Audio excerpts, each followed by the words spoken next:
Hello friends, आपको आपके अपने चैनल गुरुकुल वैदिक एकेडमी में आपका स्वागत है दोस्तों। तो दोस्त, जैसे कि आपको पता है कि आज इस टाइम हम आपको मेंस्ट्रुएशन की क्लास लेते हैं, जो कि 2D से रिलेटेड है। आपके सभी एग्जाम को जो कवर करेगा, स्पेशली जो अपकमिंग एग्जाम है पंजाब स्टेट के, उसमें तो मेंस्ट्रुएशन बहुत ही इंपॉर्टेंट रोल प्ले करता है। उसके सभी जितने भी एग्जाम अभी पंजाब पटवारी हो गया, पीएसपी से, सभी में मेंस्ट्रुएशन नाम का जो टॉपिक है स्पेशली मेंशन किया गया है दोस्तों। इसलिए जितने भी मेरे पंजाब से संबंधित, पंजाब स्टेट से जिन्होंने एग्जाम अप्लाई किया, मेरे सभी फ्रेंड सभी आगे जुड़ जाएं और क्लास को देखें। यार 2D होगा दोस्तों, 3D नहीं है, 2D इमेज है। तो मेंस्ट्रुएशन 2D कर रहे हैं हम लोग, तो ये 3D लिखा गया है, 2D होगा। तो मेंस्ट्रुएशन 2D क्लास दोस्तों, चलिए जल्दी से जल्दी आप सभी को शेयर कर दें और सभी को जोड़ लें और तब एक साथ देखें दोस्तों। ठीक है, हमारा आज का जो फर्स्ट क्वेश्चन है बहुत लाजवाब रहने वाला है, बहुत शानदार क्वेश्चन है दोस्त। चलिए देखते हैं हमारा फर्स्ट क्वेश्चन क्या है। देखिए दोस्त, ये थोड़ा ट्रिग्नोमेट्री से रिलेटेड होगा, थोड़ा हल्का सा आप ट्रिग्नोमेट्री का इसमें देखेंगे आप फंक्शन जो काम करेगा, क्या करेगा। देखिए क्वेश्चन है, क्वेश्चन क्या है, देखिए on off the angle of right angle triangle is 15 degree. यानी कह रहा है कि राइट एंगल ट्राइंगल है जिसमें 15 डिग्री का एंगल बनता है। हाइपोटेनियस इज 1 मीटर, जिसका जो हाइपोटेनियस यानी कर्ण, हाइपोटेनियस यानी कर्ण को बोलते हैं, वो 15 डिग्री सॉरी 1 मीटर उसका लेंथ दिया होगा। The area of the triangle, triangle का आपको क्या पता करना है, एरिया पता करना है, क्षेत्रफल पता करना है दोस्त। मैं यहाँ राइट एंगल ट्राइंगल ड्रॉ कर रहा हूँ, देखिए बन गया ये। इसे बोल रहा है कि एक राइट एंगल में आपको पता है एक तो 90 डिग्री का होगा। राइट एंगल ट्राइंगल जब बोल दिया है तो निश्चित है, कंफर्म है कि एक एंगल उसका 90 डिग्री होगा ही। तो यहाँ बी एंगल जो है 90 डिग्री मैंने बना लिया। दूसरा एंगल इन्होंने दिया हुआ है जो कि आपका 15 डिग्री है मेरे दोस्त। कितना डिग्री है, 15 डिग्री है। ओके दोस्त, कितना डिग्री है, 15 डिग्री है। तो अब अपना जो थर्ड कितना हो जाएगा, तो 90 प्लस 15 कितना हो गया, 105 हो गया। तो दोस्त टोटल तीनों कोनों का जोड़, आपको पता है ट्रायंगल में तीनों कोनों का जोड़ जो होता है 180 डिग्री के बराबर होता है। तो ये आपका 90 प्लस 15 105 हो गया। 105 80 में से 180 में से 105 घट गया तो कितना, 75 डिग्री होगा।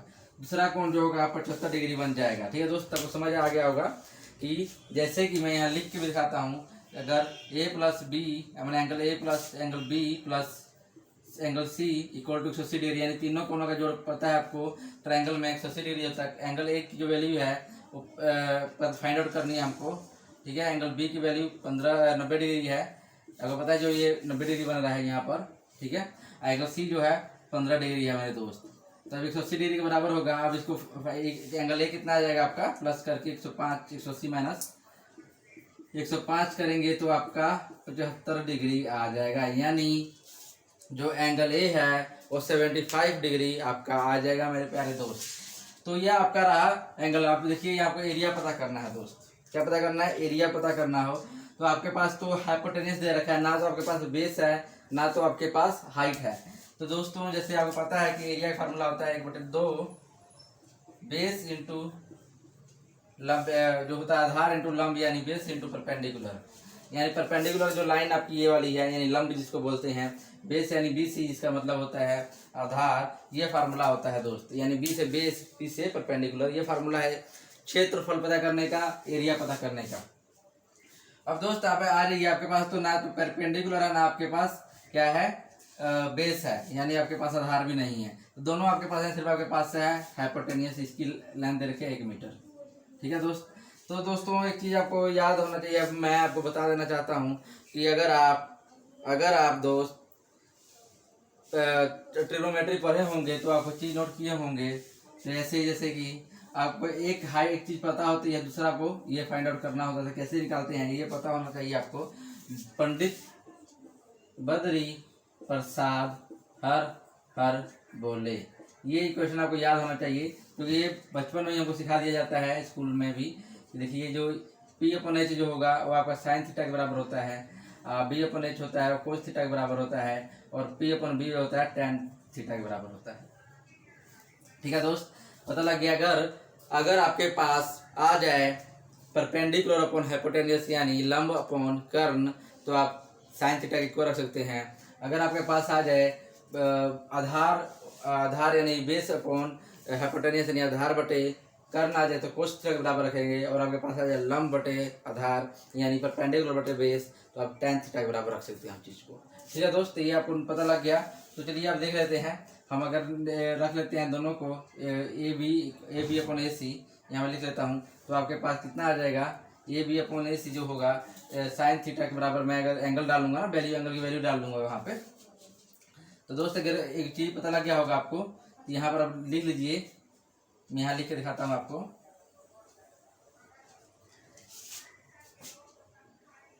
पी अपॉन एच की मैं लिख रहा हूँ, ए बी अपॉन, यानी पी की वैल्यू क्या हो जाएगी, ए हो जाएगी, ये वाली लाइन ए बी हो जाएगी, और एच की वैल्यू ए सी हो जाएगी। क्या हो जाएगी, ए सी इक्वल टू किसके बराबर, इक्वल टू आ जाएगा साइन थीटा के बराबर आ जाएगा। किसके बराबर आ जाएगा, साइन थीटा के बराबर आ जाएगा।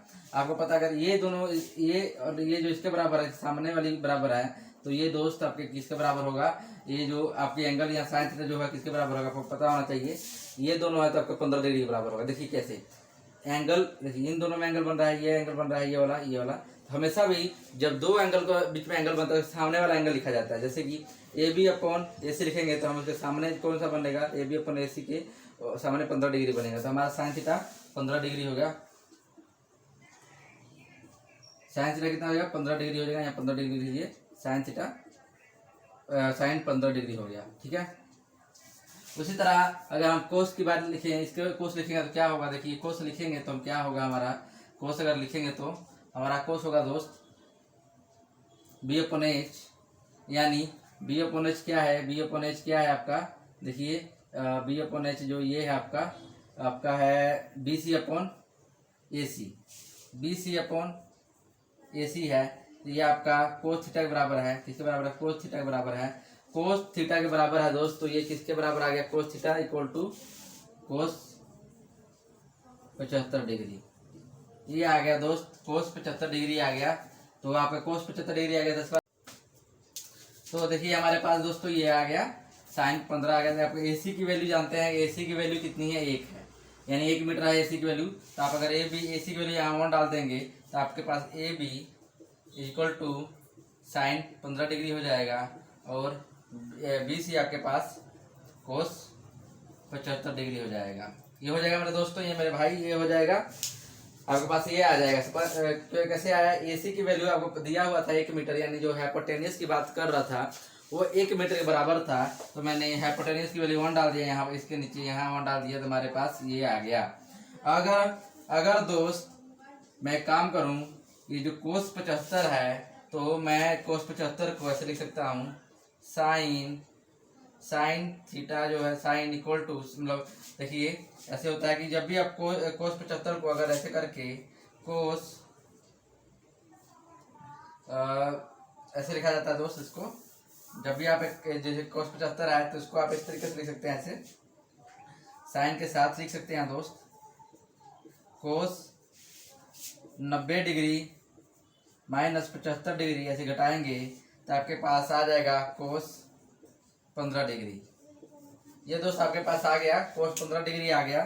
तो आप इसके साथ क्या करेंगे, तो आप यहाँ पर जो आपका बेस और परपेंडिकुलर होगा उस वहाँ पर आप क्या करेंगे, वैल्यू डाल देंगे, कोस 15 डिग्री और कोस साइन 15 डिग्री और कोस 15 डिग्री जो आपके पास आया उसकी वैल्यू आप कहाँ डालेंगे दोस्त, वहाँ यहाँ डालेंगे। मैं आपको क्या दिखाता हूँ कहाँ पर, देखिए यहाँ मिट्टी इसको रेज करने दो पहले। तो यहाँ पर मेरे कोटे 2 साइन 15 डिग्री कोस 15 डिग्री जो हमारी वैल्यू आई थी, फाइंड आउट करके जैसे मैंने इसको चेंज कर दिया था, जो साइन था इसकी वैल्यू मैंने चेंज कर दिया।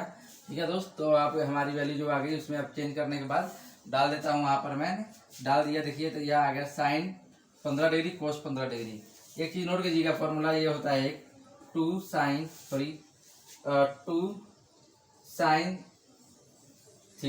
Theta cos theta is equal to sine 2 theta, इसके बराबर आता है दोस्त। 2 साइन थीटा कोस थीटा जो आपका होता है साइन 2 थीटा के बराबर होता है। यानी दोस्त अगर मैं कहूँ ये जो है, अगर मैं साइन, देखिए यहाँ पर साइन थीटा यानी 15, इसमें 15, यानी थीटा की वैल्यू सेम है, थीटा ये है, थीटा ये है, तो सेम है वैल्यू। साइन आपके पास आ रहा है, कोस भी आपके पास आ रहा है, साइन आ गया कोस आ गया। ठीक है, तो दोस्त एक काम कर सकते हैं, ये 2 यहाँ चल जाएगा, यानी मैं इसकी जगह पर 1/2 यानी 1/2 ये वाला तो 1/2 रहेगा ही आपका, गुना अब इसके नीचे 1/2 लगा देंगे और आपका ये आ जाएगा अब sin 2 थीटा आ गया। कैसे आया दोस्त, मैंने फॉर्मूला लेके बताया था, ये 2 इसके लिए चला जाएगा यानी sin थीटा cos थीटा के बराबर आ जाएगा 1/2 sin 2 थीटा आ जाएगा। ये आ गया आपके पास वैल्यू। ठीक है दोस्त, ये आ गया। तो अगर पता है थीटा की वैल्यू 15 डिग्री है तो यहाँ मैं 15 थीटा के अगर 15 डाल देता हूँ मैं ऐसे, तो क्या होगा 1/4 गुना sin 30 डिग्री। ये आपका हो गया, ये आपका हो गया। ठीक है, अब इसके बाद कोई sin 30 डिग्री बराबर कितना है 1/2 के बराबर होता है। sin 30 डिग्री किसके बराबर होता है 1/2 के बराबर होता है sin 30 डिग्री ये। ठीक है, आपके पास 1/4 ऑलरेडी था तो यहाँ 1/4 से गुना कर दीजिए, यानी एरिया आपका 1/8 आ जाएगा। एरिया क्या आ गया, एरिया आपका 1/8 आ गया, जो आया 1/8 है एरिया आ गया। मैं यहाँ लिख के दिखाता हूँ आपको, एरिया कितना आ गया दोस्त 1/8 आ गया एरिया। ठीक है, तो हमें 1/8 मीटर स्क्वायर में होता है, मीटर स्क्वायर में एरिया है। तो दोस्तों इसको सेंटीमीटर में चेंज करेंगे आप, तो देखिए मीटर स्क्वायर है तो एक मीटर स्क्वायर जो है 1 मीटर स्क्वायर क्या कितना होगा देख लीजिए। 1 मीटर स्क्वायर का आपका बनता है मीटर स्क्वायर को जब सेंटीमीटर चेंज करेंगे तो आपका कितना बनेगा दोस्त, आपका बनेगा 1/8 गुना 100, यानी मीटर स्क्वायर है, मीटर को सेंटीमीटर चेंज 100 गुना 100। समझ रहे हैं कैसे, 1 मीटर को अब जब गुना में चेंज करेंगे, 1 मीटर को गुना में चेंज करेंगे सेंटीमीटर में तो आपका 100 आ जाएगा, 100 हो जाएगा, 200 हो गए, यानी मतलब 100 ये 100 यानी 10,000 हो गया है ना।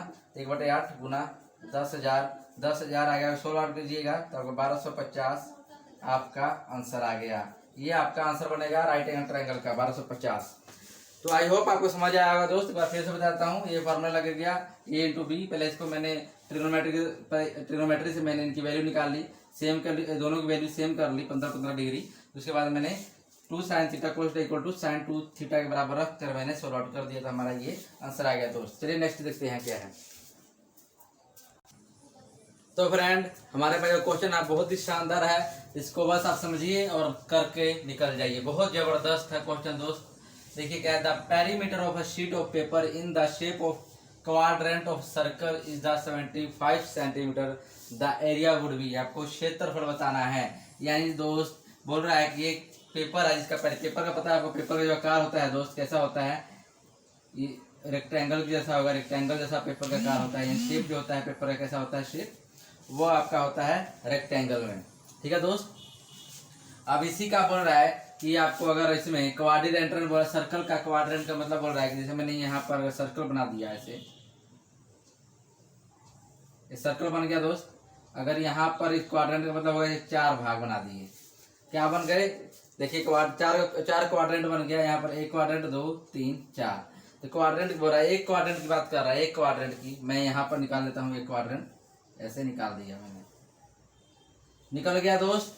आपको ये नोट करेंगे, अगर इस सर्कल का आर्क भी बनता है, ये आर्क भी बनता है सर्कल का, त्रिज्या खंड भी बन रहा है। मैंने बोला था कि किसी भी सर्कल को अगर इसे निकालना हो, गोला निकल रहा हो तो आर्क बनता है यानी त्रिज्या खंड बनता है।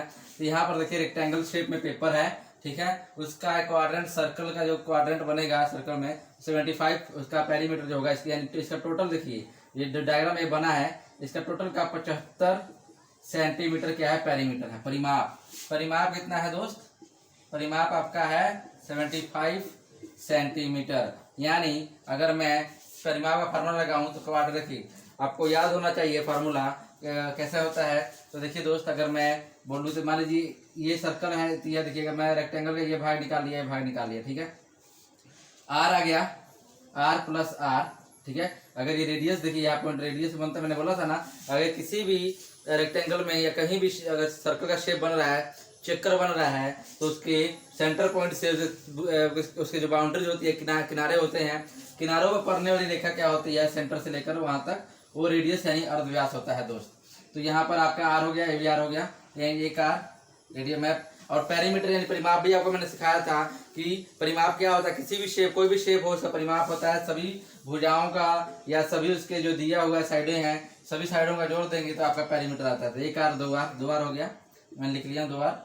अब आपके पास ये आपका हो गया एल होगा, क्या होगा, एल होगा। एल क्यों होगा दोस्त, एल क्यों होगा, तो एल इसलिए होगा दोस्त कि ये आपका लेंथ है, आर्क की लेंथ है, लेंथ ऑफ आर्क, आर्क है यानी त्रिज्या खंड की क्या है, लंबाई है। तो इसका त्रिज्या खंड की लंबाई है, तो कितनी लंबाई है, अगर आपको पता हो सर्कल का परिमाप कितना होता है दोस्त, ये पूरा सर्कल मैंने ड्रॉ कर दिया, ये सर्कल में से आधा, ये चौथा भाग मैंने लिया है। पूरे सर्कल का क्या है, फोर्थ भाग है, चौथा भाग है पूरे सर्कल का। तो पूरे सर्कल का परिमाप कितना होता है, पूरे सर्कल का परिमाप होता है यानी 2πr, क्या होता है 2πr होता है। उसका ये चौथा भाग है, यानी पूरे सर्कल के 4 भाग में से एक भाग ये है, यानी चौथा भाग मान सकते हैं, जिसे 4 से डिवाइड कर देंगे। पूरे सर्कल का अगर पेरीमीटर 2πr होता है तो आधे एक भाग का कितना होगा, तो 4 से डिवाइड करेंगे तभी ना 1 का निकलेगा दोस्त, तभी ना 1 का निकलेगा। तो मैंने 2πr अपॉन कर दिया, मैंने 4 से डिवाइड, 4 से क्या किया, डिवाइड कर दिया दोस्त।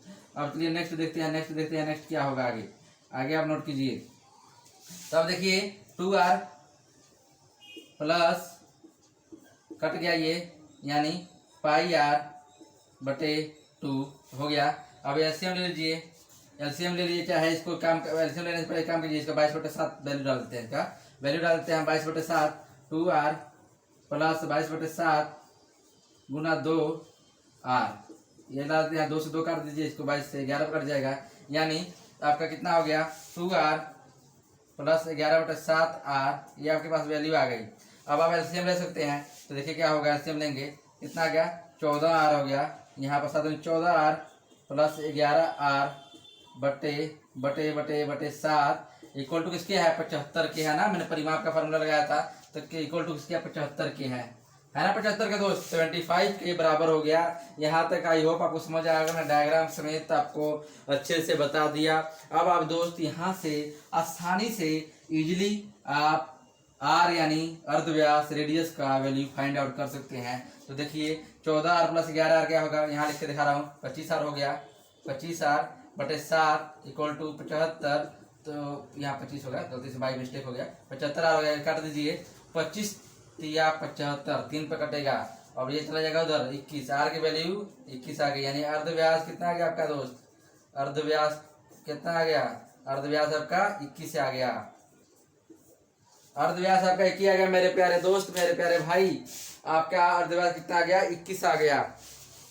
अब आपको निकालना क्या है, एरिया निकालना है, बहुत सिंपल है, बहुत आसान है एरिया निकालना है। तो एरिया निकालना कितना इजी है देख लीजिए, अगर मैंने इसका πr² हो गया, अगर इसका πr² हो गया दोस्त, तो परिमाप का 1/4 πr² हो गया, तो क्यों नहीं हम एरिया का भी πr² कर सकते हैं, हाँ 1/4 करके।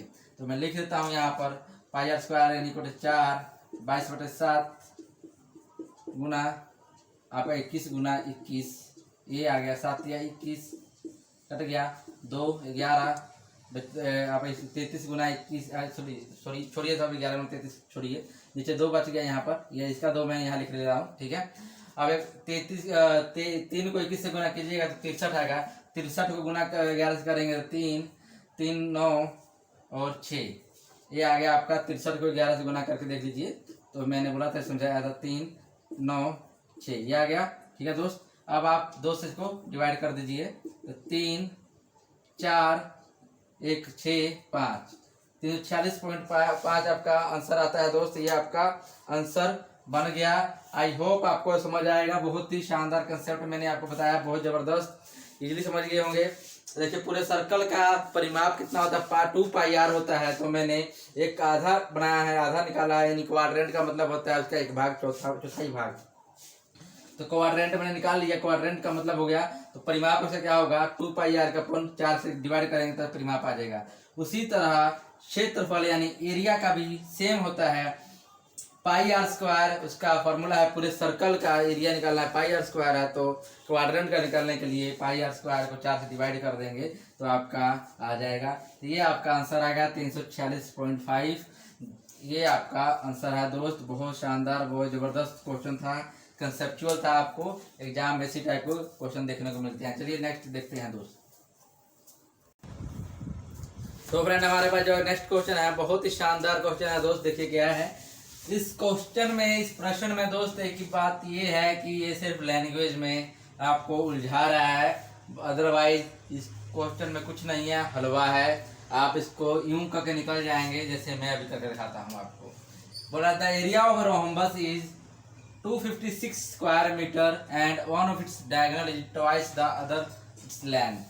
यानी देखिए क्या बोल रहा है दोस्त कि आपको फाइंड क्या करना है, देख लीजिए, इसके डायगोनल पता करना है, विकर्ण पता करना है आपको, ठीक है। देखिए दोस्त क्या बोल रहा है, कह रहा है कि जो रोहम्बस है, रोहम्बस का जो एरिया दिया, आपका क्षेत्रफल दिया है वो दिया है 256 यानी 256 दिया है।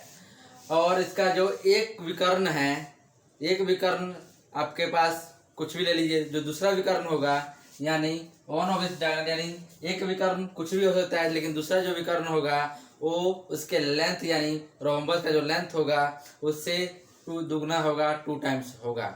ओके दोस्त, आई होप आपको समझ गए होंगे क्वेश्चन। अब आप निकाल लीजिए, हो गया। मैं यहाँ रोहम्बस को ड्रॉ करके दिखाता हूँ आपको, ठीक है दोस्त। मैंने रोहम्बस को यहाँ ड्रॉ करके दिखाता हूँ, ठीक है। ये रोहम्बस बन गया, ठीक है। ये क्या बन गया दोस्त, रोहम्बस को ड्रॉ कर रहा हूँ मैं, देखिए ये रोहम्बस बन गया दोस्त, ठीक है। ये इसके डायगोनल बना रहा हूँ, देखिए विकर्ण बना रहा हूँ मैं, ये विकर्ण बन रहे हैं। ये क्या बन रहे हैं, विकर्ण बन रहे हैं। इसके सभी भुजाएं, जो इसकी भुजाएं होते हैं दोस्तों, ये जो विकर्ण होते हैं 190 डिग्री पर एक दूसरे को क्या करते हैं, काटती हैं। एक दूसरे को जब भी इसके विकर्ण दूसरे क्रॉस करते हैं तो 190 डिग्री पर, यानी बोल सकते हैं राइट एंगल यानी परपेंडिकुलर एक दूसरे को बाइसेक्ट यानी कट करती हैं। ये आप ध्यान रखिए, ठीक है। ये दोस्त आपका ये वर्ग होता है ना, ये आपका स्क्वायर जो होता है, वर्ग होता है, उसी का फॉर्म होता है, एक तरह से आप कह सकते हैं। अगर इसकी जो साइडें एक्स होगी तो ये भी दोस्त एक्स होती है, ठीक है। तो ये आप जानिए, क्योंकि वर्ग को ही उल्टा बनाया है कि सभी साइडें, रोहम्बस की सभी साइडें क्या होती हैं, समान होती हैं। ओके दोस्त, इतना जान लीजिए। रोहम्बस का जो फार्मूला है एरिया निकालने का, क्षेत्रफल निकालने का फार्मूला होता है 1/2। मैंने आपको क्लास में बताया D1 × D2, यानी D1 D2 क्या है, विकर्ण है। डी विकर्ण एक, पहला विकर्ण दूसरा विकर्ण, यानी जो रोहम्बस की विकर्णें होती हैं उनकी साइड जो होती हैं अलग अलग डिफरेंट हो सकती हैं, उनके साइडें समान नहीं होती, सॉरी उनके विकर्ण क्या है, एक जैसे नहीं होती, समान नहीं होती हैं दोस्तों।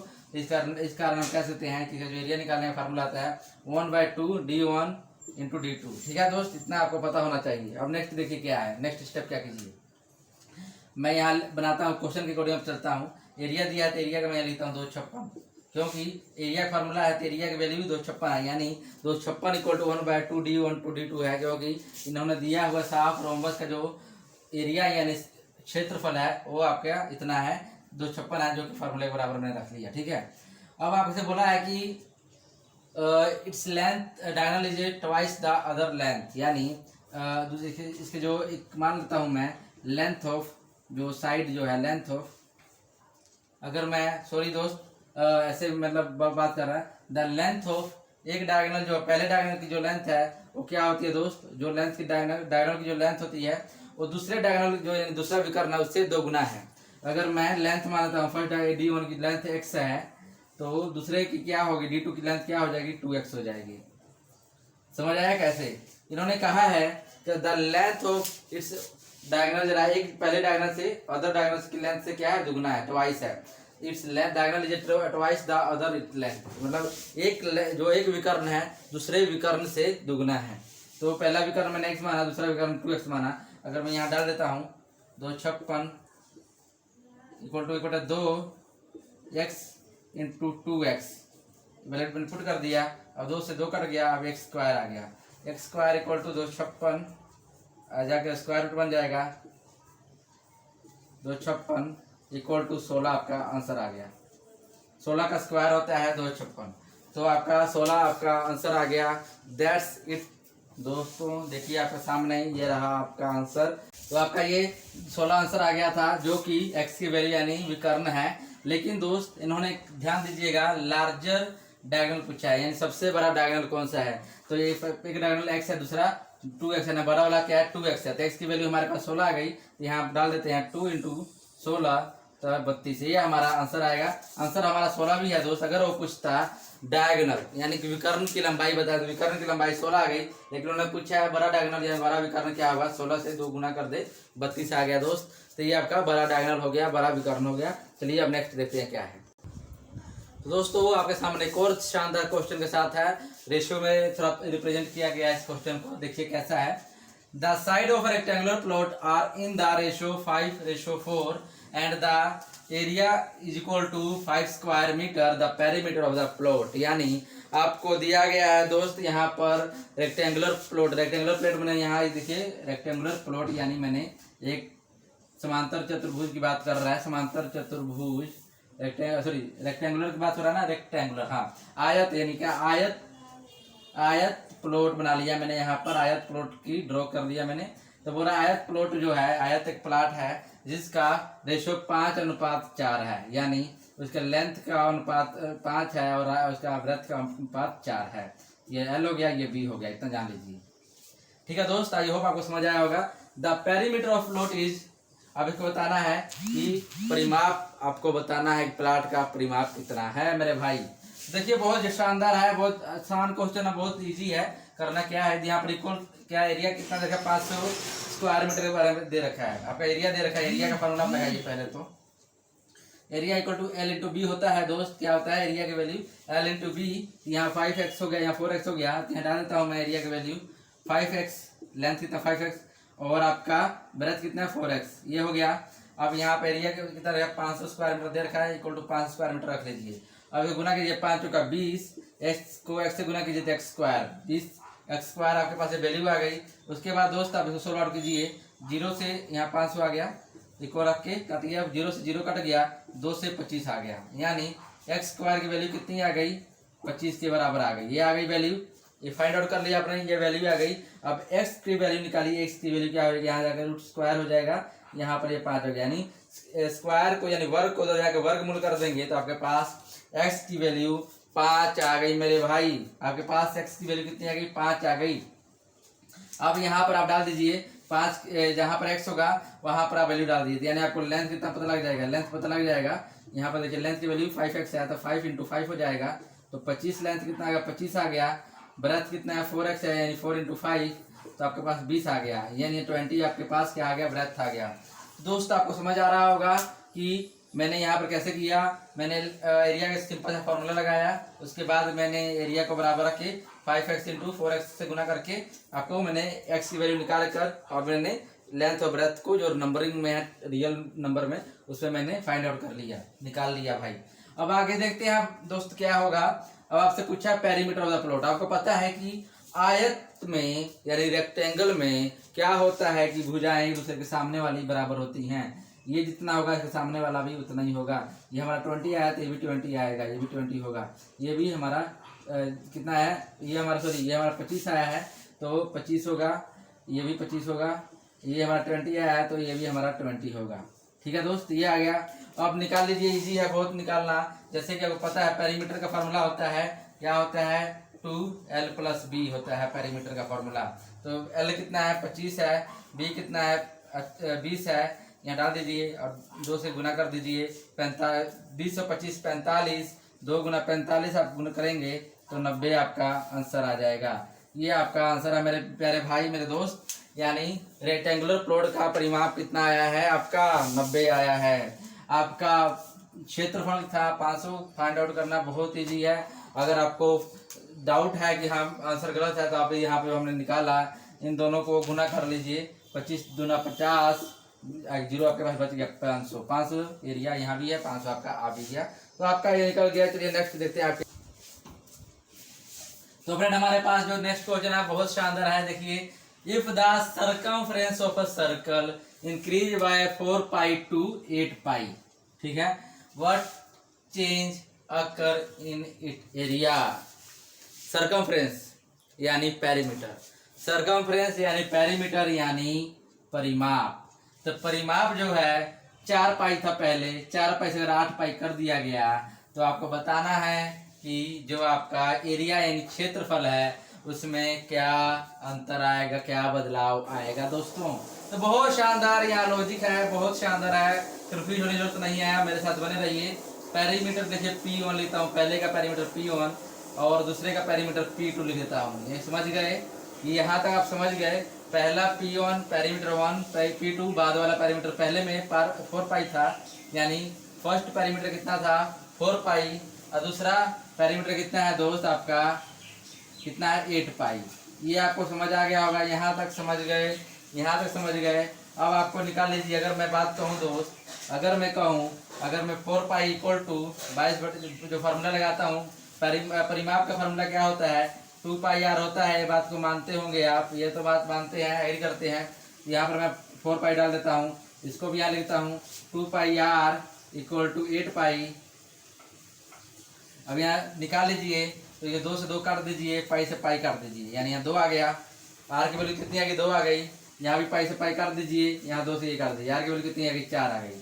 आपको समझ आया, कुछ समझ में आया कि पहले आर की वैल्यू देखा, आर की यानी परिमाप की वैल्यू चेंज हो रही है, तो आर की भी तो वैल्यू चेंज हुई तभी ना।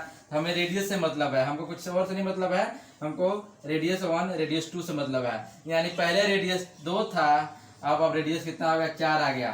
तो आपने पूछा है कि क्षेत्रफल में क्या बदलाव आएगा, क्षेत्रफल में क्या बदलाव आएगा, तो क्षेत्रफल का फार्मूला लगा के निकाल लीजिए। अगर हम कहें तो देखिए परसेंटेज की बात करेगा, अगर परसेंटेज की बात करें तो अलग देखिए, अलग अलग यहाँ कुछ नहीं पूछा, इन्होंने पूछा कि आपको ऑप्शन दिया होगा, आप उस ऑप्शन के अकॉर्डिंग, इन्होंने कहा नहीं परसेंटेज में बताना है, किसमें बताना है, लेकिन आपके ऑप्शन के अकॉर्डिंग आप सेट कर लीजिएगा। लेकिन मैं समझा देता हूँ आपको। अब यहाँ पर इसका फार्मूला लगा लीजिए, पाई आर स्क्वायर, यानी पाई आर स्क्वायर लगाइएगा, तो पाई आर स्क्वायर 22/7 और यहाँ पर आर का स्क्वायर 4 हो जाएगा, यानी 88 बटे, यहाँ मैं यहाँ लिख सकता हूँ, या तो मैं यहाँ लिख सकता हूँ दोस्त 4 पाई लिख सकता हूँ कि नहीं लिख सकता हूँ।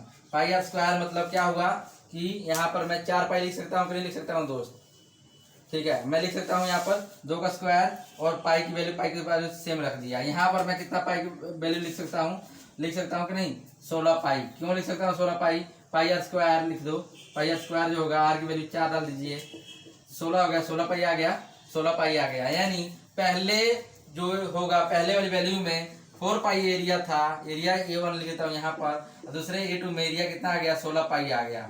यानी पाई की वैल्यू तो सिर्फ सेम है, लेकिन 16 और 4 का डिफरेंस है। परसेंटेज पूछता, आपसे परसेंटेज पूछता तो आप लिख सकते थे परसेंटेज में कितना इंक्रीज हुआ है, तो आप लिख सकते थे, यहाँ माइनस कर देते 12/4 गुना 100 से करते तो 25 आ जाता, 250 300% का चेंज होता आपका। ये आपका ऐसे होता दोस्त, ठीक है। लेकिन परसेंटेज नहीं पूछा है, जितना जो मैंने तरीका बता दिया, जो पूछेगा वो आपको अकॉर्डिंग बता दीजिएगा, ठीक है दोस्त। तो ये आपका इतना 300% अगर परसेंटेज पूछता है। अगर आपसे पूछता है कितना गुना हो गया है, तो देखिए 4 से 16 पाई बन गया है, यानी 4 गुना हो गया। कितना हो रहा है, 4 टाइम्स हो गया, यानी ट्रोपल्स हो गया, यानी क्वाड्रिलेटरल 4 गुना हो गया, इतना समझ जाइए। तो ये बदलाव आ गया दोस्त, कितना शानदार। बस आपको कंफ्यूज करने के लिए ये दिया जाता है। चलिए नेक्स्ट देखते हैं आप। तो हमारे पास नेक्स्ट क्वेश्चन है, बहुत ही शानदार, बहुत ही जबरदस्त मेथड वाला क्वेश्चन है दोस्त, थोड़ा दिमाग लगाने की बात है इसमें। देखिए क्या है, the cost of painting in a room is 120 rupees if the width of the has been less 4 meter less, the cost of carpet would have been 20 rupees less. the width of room क्या होगा, ठीक है। देखिए क्या बोल रहा है कि एक रूम को पेंटिंग करनी है, 120 रुपये खर्च आता है। अगर उसका जो विड्थ है, यानी उसकी चौड़ाई है, वो 4 मीटर लेस है, the cost of carpet would have been 20 रुपये लेस। यानी कहने का मतलब जो रूम की लंबाई गुना चौड़ाई, जो वैल्यू मतलब जो लंबाई गुना चौड़ाई जो आपका आएगा, तो उसमें लंबाई आपको निश्चित है, जो होगा वो होगा, लेकिन जो चौड़ाई है, चौड़ाई भी आपके रूम में रहेगी और आपको प्राइस नहीं पता। लेकिन जब कारपेट बिछाया जाता है, तो कारपेट बिछाया जाता है रूम में, तो 4 मीटर जो कारपेट का साइज होता है रूम के चौड़ाई से, कारपेट की चौड़ाई 4 मीटर कम होती है, ठीक है। यही बात बोल रहा है कि रूम की चौड़ाई कारपेट की चौड़ाई से 4 मीटर ज़्यादा है, यानी कारपेट की 4 मीटर कम है, तो जो खर्चा आता है कारपेट बिछाने का, वो 20 रुपये डायरेक्ट कम हो जाता है। तो आपको बताना है कि रूम की लंबाई चौड़ाई कितनी है। तो देखिए दोस्त क्या है, आप लिख लेते हैं यहाँ पर, हम यहाँ पर लिख लेते हैं एरिया ऑफ रूम, ठीक है। क्या लिखते हैं, area of room. Area of room कितना आ गया, L/B होता है, आपको पता है L/B होता है, ये होता है, ठीक है। और आपको L/B जो कि पेंट L/B यानी जो एरिया को, जब आप किसी भी रूम का एरिया यानी क्षेत्रफल को पेंट कीजिएगा, पेंट करेंगे, तो आपका 120 रुपये आएगा। यानी कितने रुपये, मतलब 1 मीटर का, कहने मतलब 1 मीटर का कितना रुपये पड़ रहा है हमको नहीं पता, तो हम यहाँ पर x लिख सकते हैं, x लिख सकते हैं कि नहीं। मान लो L क्या है, लंबाई होगी, B क्या है, चौड़ाई हो गई, यानी ठीक है, B क्या है, चौड़ाई हो गई, x क्या हो गया, ये 1 मीटर पर कितना खर्चा आ रहा है, वो x मैंने मान लिया, ठीक है।